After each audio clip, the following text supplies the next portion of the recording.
The process of finding a new superintendent of Magoffin County Schools, replacing soon-to-be retiring Stanley Holbrook, began officially on February the 18th with the advertising of the position and a screening committee being organized. Well, a list of candidates has been returned to the Board of Education, and those candidates are being interviewed this week.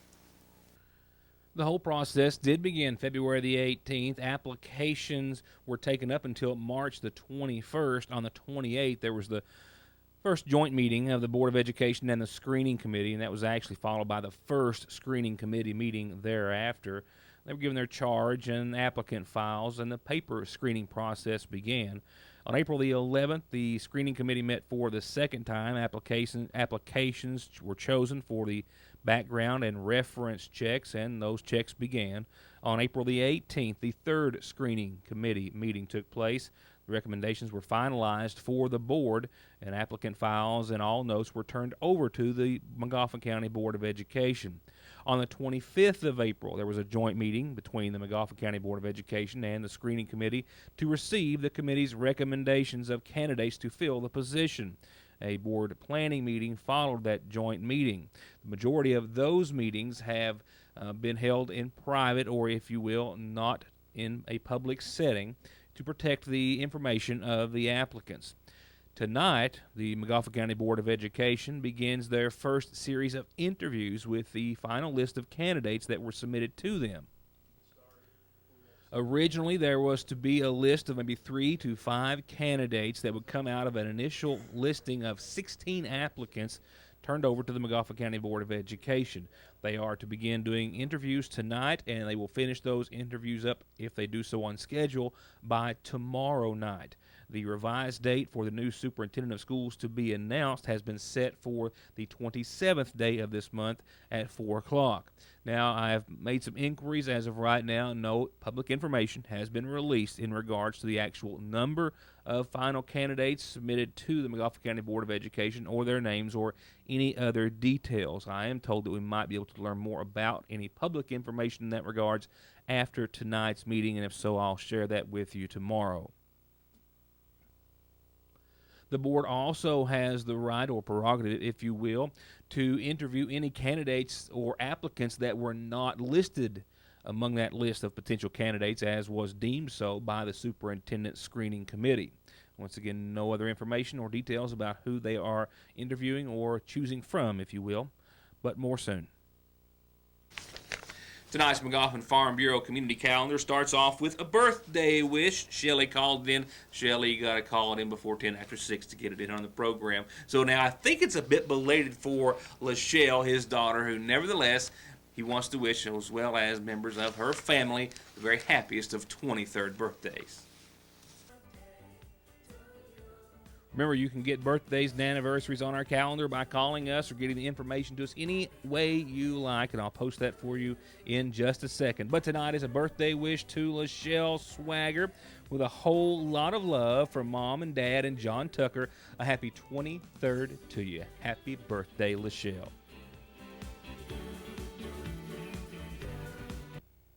Coming up this week, a kickoff to summer youth concert. It's this Friday night from 7 to 9 at the New Generation Worship Center. All youth groups, all youth, if you can hear this, you're invited. They are going to have a big kickoff to summer youth concert at New Generation this Friday starting at 7. And a reminder that Magoffin County Head Start is still taking applications for the upcoming school year, as this one is quickly winding down. It's going to be here before you know it. You can call the Head Start office at 349-3488 to find out more about an application. And these are the many ways you can get your announcements on the program. Doesn't cost anything. All you got to do is tell me so I can tell everyone else about it. And remember, the program airs on our website the following day. That's yournewstoday.com. The Magoffin County Funeral Home provides obituary listings for us on a weeknightly basis, and the following are for this evening. 78-year-old Pearlie Reisner of Southeast Licking River Road passed away on Friday. She was married to Willard Reisner, who survives, and she's also survived by a son, Marvin Ray Reisner, and daughters Mary Sue Puckett and Mildred Fetters. Visitation continues this evening and up until services, which will begin tomorrow morning at 11 from the Magoffin County Funeral Home. And we've also been told of the passing of 57-year-old Ray Reisner of Sagersville, who passed away on Thursday of last week, the son of the late Lloyd and Dory Reisner. He's survived by sisters Tessie Brown, Ressie Roark, and Lacey Reisner, and his brother Lloyd Reisner Jr. Visitation continues this evening and up until services, which are set to start tomorrow afternoon at 1, all from the Sagersville Funeral Home Chapel, with burial afterwards at the Reisner Cemetery at Cow Creek. For high-speed internet starting at 15 meg for all of your gaming, movie, home, and business solutions, or to watch TV, including your favorite local channels without a contract, with hundreds of channels and digital and HD quality, and to stay connected 24/7 with friends and family, a direct line to 911, or to give your business the link it needs, choose telephone service you know is always there. Just click on their link on this site to find out how affordable the latest technology in communications can be. Foothills Communications. The sitting McGoffin County Grand Jury indicted 3 men late last week, all on charges of manufacturing methamphetamine and other drug-related charges as well. 2 were already jailed in other county facilities, and 1 has since been jailed in the Big Sandy Regional Detention Center. Linville Shane Hall of Sagersville was indicted on a charge of manufacturing methamphetamine, first offense, and possession of a controlled substance in the first degree for events that happened sometime around the first day of January of this year, when he was said to have been manufacturing meth and be in possession as well of the illegal drug.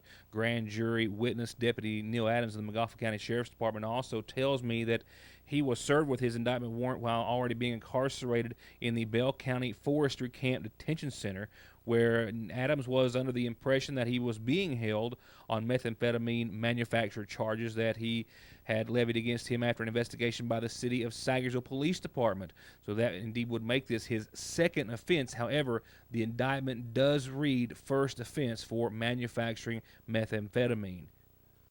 Ryan Likens of Sagersville was indicted on 3 counts of methamphetamine-related charges, and Adams says he, too, should be charged with manufacturing in the second offense, as was the charge presented before the McGoffin County Grand Jury. There appears, he believes, to be maybe a typo or a mistake, as he was officially indicted on a charge of manufacturing methamphetamine in the first offense, but Adams does confirm that, indeed, this is his second charge of manufacturing the illegal drug. That is still yet to be clarified. What we do know for certain is that he's thereafter indicted on a charge of possession of a controlled substance, being meth in the first degree, and unlawful possession of methamphetamine precursors, all related to events just about a year ago in May on the 13th of 2015. And a third indictment also indicts a third McGoffin County man on charges of manufacture of methamphetamine. Adams, again, the grand jury witness, this in the case of Howard Timothy LeMaster, indicted on charges of methamphetamine manufacturing, possession of a controlled substance in the first degree, and unlawful possession of a methamphetamine precursor. This is video from the story I ran on the 25th of November of last year, I believe it was, after the night before. McGoffin County Sheriff's deputies crept up on this mobile home on foot after suspecting activity of manufacturing methamphetamine. There was at least 1, if not 2 other individuals on scene that were arrested and faced significant drug-related charges, but the resident of the mobile home on Route 40, Howard Timothy LeMaster, was the one taken into custody for the manufacturing methamphetamine after they found what was believed to be at least 1 active meth lab in the camper trailer, and meth precursors and other manufacturing of meth items that were just literally scattered throughout the yard and the adjacent property.